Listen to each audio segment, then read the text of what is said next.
मुघलांचं ज्या वेळेस हिंदुस्थानावरती आक्रमण होत गेली, त्यांचं राज्य झालं, तेव्हापासून हे जातीपातीचं राजकारण सुरू झालं. कारण की त्याच्या अगोदर तुम्ही बघा, कोणत्याही देवतेला जात नाहीये, कोणत्याही देवतेला आडनाव नाहीये. आडनाव जात हे मुघल काळापासून आलेलं आहे. त्याच्यानंतर त्याच्यात इंग्रजांची भर पडली. इंग्रजांनी तर तोडा फोडा राज करा, हेच त्यांचं ब्रीद वाक्य होतं आणि सूत्र होतं. की तोडाफोडा म्हणजे काय, तर एकमेकांचे भांडण हे जातीपातींमध्ये लावून द्या, की तू श्रेष्ठ, तू कनिष्ठ, तू उच्च, तू नीच, वगैरे वगैरे. आणि त्याच्यानंतर काँग्रेसने तर हद्द पार केली, की एवढं मोठं संविधान असून सुद्धा जातपात समूळ उच्चाटन व्हायला पाहिजे, त्यासाठी आपण राजेशाही नाकारली, लोकशाही स्वीकारली.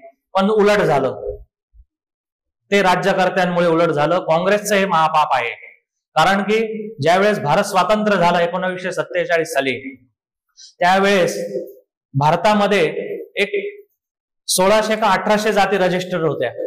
आणि आज 2024 साली 6500च्या वर जाती आज रजिस्टर्ड आहे भारत सरकारकडे.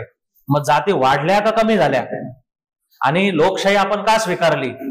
राजेशाही मान्य नव्हती, जातपात मान्य नव्हती, म्हणून आपण लोकशाही स्वीकारली. समविधान म्हणजे काय? संविधान. समविधान इति संविधान. समानता आपण स्वीकारली. समानता आहे कुठे?